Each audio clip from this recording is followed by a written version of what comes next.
বেশ কয়েকদিন ধরেই অস্থিরতা চলছে দেশের শিক্ষা প্রতিষ্ঠানগুলোতে। ঢাকা কলেজ, সিটি কলেজের সংঘর্ষের পর অস্থিরতা দেখা দেয় সোহরাওয়ার্দী কলেজ, কবি নজরুল কলেজ, ডক্টর মাহবুবুর রহমান মোল্লা কলেজে। সোমবার সোহরাওয়ার্দী, নজরুল ও মোল্লা কলেজে শিক্ষার্থীদের সংঘর্ষে রণক্ষেত্রে পরিণত হয় যাত্রাবাড়ি। এমন পরিস্থিতিতে সোমবার সন্ধ্যায় বৈষম্য বিরোধী ছাত্র আন্দোলন জরুরি বৈঠক ডাকে। আওয়ামী ফ্যাসিবাদের পুনর্বাসন ঠেকাতে এবং শিক্ষা প্রতিষ্ঠানগুলোর চলমান পরিস্থিতি নিয়ে ছাত্র সংগঠনগুলোর সাথে বৈঠক করে বৈষম্য বিরোধী ছাত্র আন্দোলন। এতে অস্থিরতা নিরসনের লক্ষ্যে আগামী এক সপ্তাহব্যাপী ফ্যাসিবাদ বিরোধী সকল ছাত্র সংগঠনের সমন্বয়ে জাতীয় ছাত্র সংহতি সপ্তাহ পালনের ঘোষণা দেওয়া হয়েছে। লেসপন্সার দিয়ে পরবর্তী যেই প্রশাসন এই ফ্যাসিবাদকে হৃষ্টপুষ্ট করেছে, যেই প্রশাসন দিয়ে এই ফ্যাসিবাদ এই 16 বছর ধরে বাংলাদেশের মানুষের অধিকার হরণ করেছে, তারা যদি ভেবে থাকে এই একই আওয়ামী প্রশাসন দিয়েই তারা একটি পরিশুদ্ধ বাংলাদেশ গঠন করবে, তাহলে এটি হচ্ছে এই অন্তর্বর্তীকালীন সরকারের রং মুভ। সুতরাং এই বাংলাদেশ নিয়ে মানুষ যে স্বপ্নটি দেখছে, সেই স্বপ্নটিকে বাস্তবায়ন করার জন্য এই অন্তর্বর্তীকালীন সরকার দ্রুততম সময়ের মধ্যে এই প্রশাসন থেকে আওয়ামী রাজনৈতিক রেকমেন্ডেশনে যারা নিযুক্ত হয়েছে তাদেরকে বাদ দিয়ে আবার এই প্রশাসনিক কাঠামো পরিশুদ্ধ করতে হবে।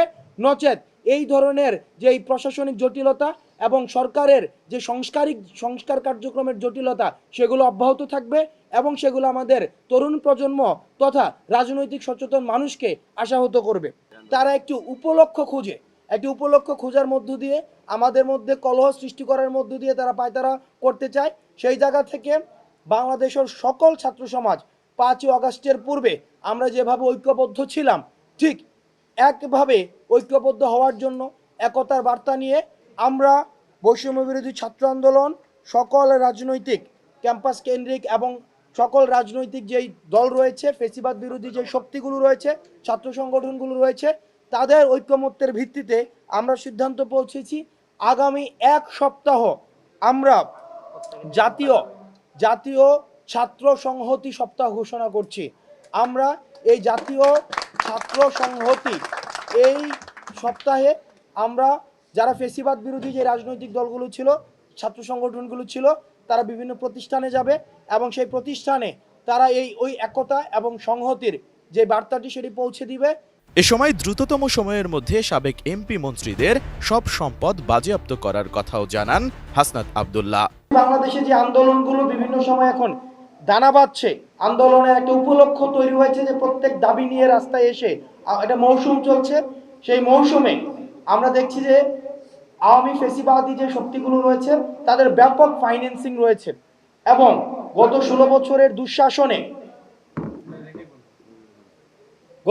বছরের দুঃশাসনে আওয়ামী লীগ আমরা দেখেছি যে বাংলাদেশের অর্থনৈতিকে নাজুক একটি পরিস্থিতিতে তৈরি করে তারা নিজেদের পকেট ভারী করেছে এবং দেশটাকে আমরা দেখেছি ব্যাংকগুলোকে খালি করে ফেলা হয়েছে এবং অফশোরিংয়ের মাধ্যমে প্রচুর পরিমাণ একটা 2 লক্ষ কোটি টাকারও বেশি পাচার করেছে এবং আমরা দেখেছি যে জাস্ট একটা এমপির যে বিদেশে 360টার মতো বাড়ি ছিল।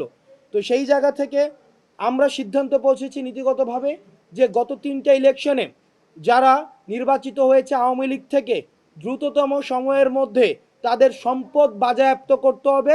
কারণ তাদেরকে আমরা যদি ফিনান্সিয়ালি ক্রিপল না করা যায় আইনগতভাবে, তাহলে যে বিদেশে বসে তাদের যে ষড়যন্ত্রগুলো তারা করছে বাংলাদেশকে আবার পিছিয়ে নিয়ে আসার জন্য, সেই ষড়যন্ত্রগুলো অব্যাহত থাকবে।